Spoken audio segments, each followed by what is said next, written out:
Assalamualaikum warahmatullahi wabarakatuh.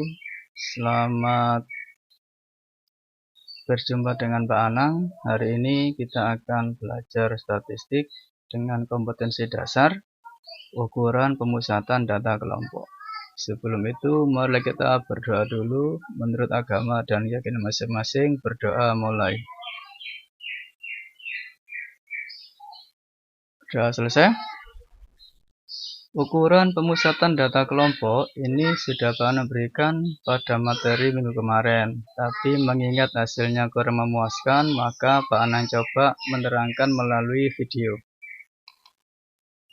Penyajian data kelompok yang pertama bisa disajikan dalam bentuk tabel frekuensi. Ini tabel frekuensi. Yang di sebelah kiri dengan kolom nilai ini merupakan panjang interval atau kelas interval atau panjang kelas. Di sebelah kiri namanya batas bawah, kemudian di sebelah kanan namanya batas atas. Kemudian kita nanti mengenal adanya TB atau tepi bawah. Bagaimana caranya? Batas bawah dikurangi dengan 0,5. Contohnya ini 61 dikurangi 0,5 sama dengan 60,5. Berikutnya diagram batang. Diagram batang seperti ini adik-adik. Yang ada di sumbu Y atau garis vertikal ini adalah frekuensinya. Kemudian yang ada di sumbu X atau garis horizontal ini adalah kelas intervalnya. Sama dengan tadi, sama dengan tabel frekuensi, cara menentukan tepi bawah kelas dan menentukan panjang kelas. Panjang kelas dicari dengan batas atas dikurangi batas bawah ditambah 1. 40 dikurangi 31, 9. Ditambah 1 sama dengan 10. Berikutnya ini min rata-rata. Ini yang akan kita cari nanti. Min rata-rata ini ya adik-adik ya. X rata-rata sama dengan sigma XI FI. I dari 1 sampai N dibagi dengan sigma FI. I dari 1 sampai N. Sigma penjabarannya adalah penjumlahan dari X1 kali F1 ditambah X2 kali F2 sampai N. Seperti ini penjabarannya adik-adik. Berikutnya adalah contoh soalnya.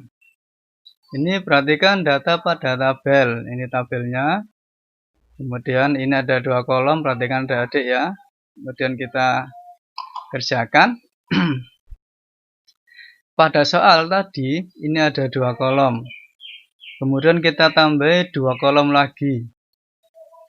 Ini ada XI, ini ada F1 kali FI kali XI. XI itu adalah nilai tengah. Cara mencarinya, batas bawah ditambah batas atas dibagi 2. Hasilnya adalah 35,5. Begitu juga yang lainnya. Kemudian FI kali XI 3,5 dikalikan 3 hasilnya adalah 106,5. Dengan cara yang sama maka diperoleh ini. Kita jumlahkan dulu frekuensinya. 3 tambah 5 tambah 10 tambah 11 tambah 8 tambah 3 sama dengan 40. Kemudian FI XI juga kita jumlahkan. Hasilnya adalah 2470. Sehingga rata-ratanya 2470 dibagi 40 sama dengan 61,75. Ini rata-rata data berkelompok. Berikutnya adalah median atau nilai tengah. Ini perumusannya. Ini ada TB. TB itu yang tadi tepi bawah. Kemudian setengah N. N adalah jumlah frekuensinya. Kemudian FK. FK itu frekuensi kumulatif sebelum frekuensi kelas median. FI adalah kelas mediannya. Dan P adalah panjang kelas interval. Contoh,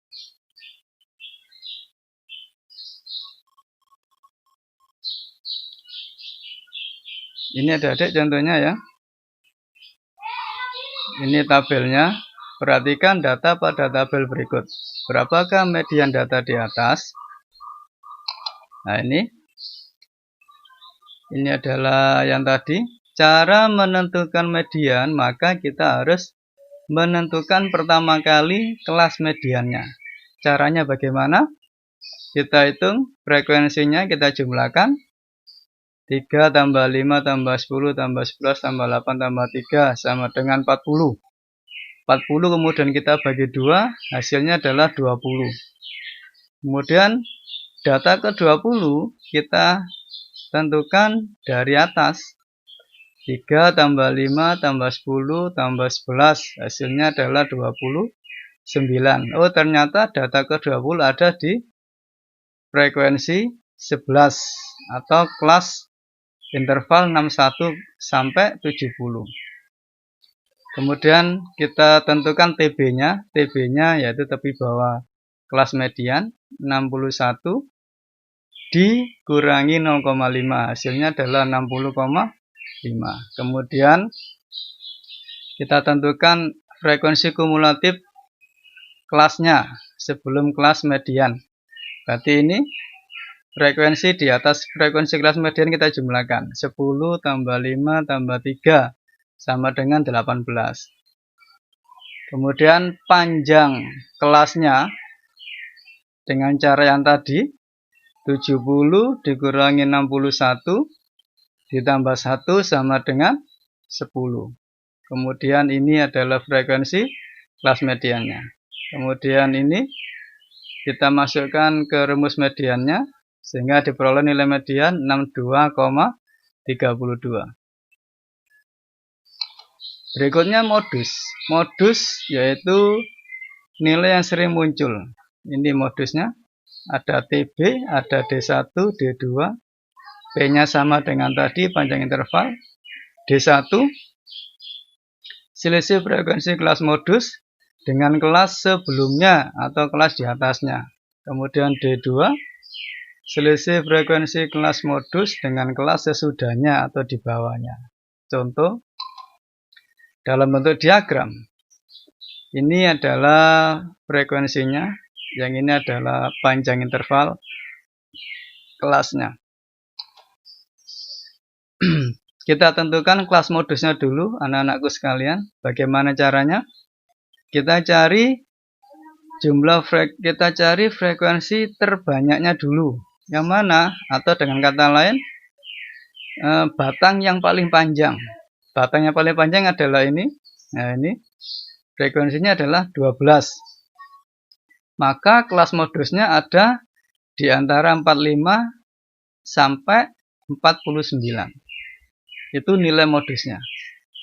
Kemudian kita cari TB-nya, berarti ya batas bawah ini 45 dikurangi 0,5 hasilnya 44,5. Kemudian kita cari D1. D1 yaitu selisih antara frekuensi kelas modus dengan kelas sebelumnya. Kelas sebelumnya ini. Berapa frekuensinya? 8. Berarti 12 dikurangi 8 sama dengan 4.